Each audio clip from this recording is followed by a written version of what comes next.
Good morning, শুভ সকাল, সুপ্রভাত সবাইকে। আজ বছরের শেষ দিন, বাংলা বছরের আজকে লাস্ট ডে।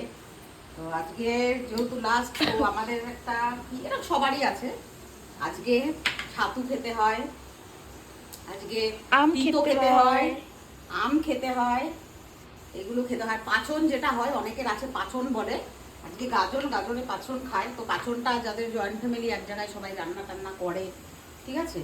তো আজকে আমারও রান্না, আজকে আমি একটু ভাজি, মন দিয়ে ভাগে ভাগে প্রায় দিনই বলতে গেলে আমাদের বাড়িতে এক তরকারি ভাতটাই আমি রান্না করি। আজকে একটু ভাবলাম না, আজকে একটু ভালো কিছু রান্না করবো। আজকে সকাল সকাল লেগে গেছে নাকি? আজকে সকাল সকাল লেগে গেছে। আজকে কি কি রান্না হবে সেটা বলে দিই। আজকে হবে এই যে, দাঁড়াও দেখাচ্ছি তোমাদের সব। আজকে হবে এই যে, জলটা ফেলে নি, পটল চিংড়ি, পটল কেটে ধোয়া হয়ে গেছে। এই যে চিংড়ি মাছ ডিপ রোস্ট করতে দিয়েছি, তার জন্যই আলু কাটা চলছে।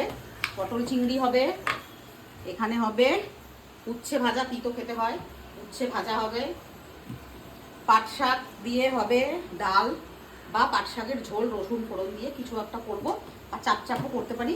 আর অবশ্যই এই যে সব কিছুর ব্যবস্থা আছে আজকে। আজকে হলো এই যে খাবো আমের টক। আমি জানি না এটা সবার নিয়ম আছে কিনা, বাট আমাদের নিয়ম আছে। আর আমার যা মেজো যা সকালবেলায় ছাতু মাখা দিয়েছে, দাঁড়াও তোমাদের দেখাচ্ছি। ছাতু খেতে হয়, হ্যাঁ চলো চলো ওদিকে চলো, রান্নাঘরে আলো।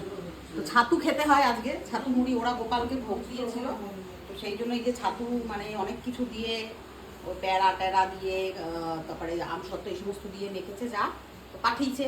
এক তো গোপালের ভোগ, আর ছাতু খেতে হয়, তো সেই জন্য পাঠিয়েছে। তো বললাম আমাকে, তোমাকে আর আলাদা করে করতে হবে না। আর পাচনও রান্না করবে, পাচনটাও দেবে, তাহলে পাচনটা আর করা লাগবে না, পাচনটা দেয়, ওরা করে তো, মেম্বার বেশি, ওরা করেও। একজন করলেই হলো, একটুখানি খেলেই হলো। তো আজকের হলো এইরকম মেনু, একদম খুব সুন্দর। আজকে মন দিয়ে রান্না করবো, টাইমটা বেশি লাগবে, কিন্তু তবুও আমি আজকে রান্না করব ভাবছি। আর কালকে তো পয়লা বৈশাখ, পয়লা বৈশাখে দেখা যাক কিছু একটা মাটন চিকেন হবে। চিকেন এই হবে, বেসিক্যালি মটনটা আমরা অ্যাভয়েড করি, খাই না।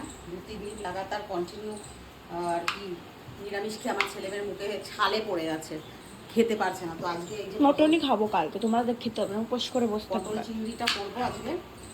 এই হলো আজকে মেনু। তোমরা সবাই কে কি রান্না করছো, কার কি নিয়ম আছে? গাজন আছে সবাই, অনেকে বাপের বাড়ি গেছে গাজনে। আমাদের এখানে গাজন টাজন হয় না, গোপালপুরে হয় অবশ্য, মানে আমার মায়ের ওখানে গাজন হয়, তো ওখানে তো যাওয়ার। গাজনে কি ভজন হয় নাকি? না না, গাজন অনেক কিছু হয় যাদের আছে। বাঁকুড়াতে খুব জমজমাট হয় এটা, ওরকম দেখতে যায় তো অনেকে গেছে। তো এই হলো আজকের আপডেট, সকাল সকাল। এখন একদম রান্নাঘরে ঢুকে গেছে, এখন রান্না করবো, চলো আর কোনো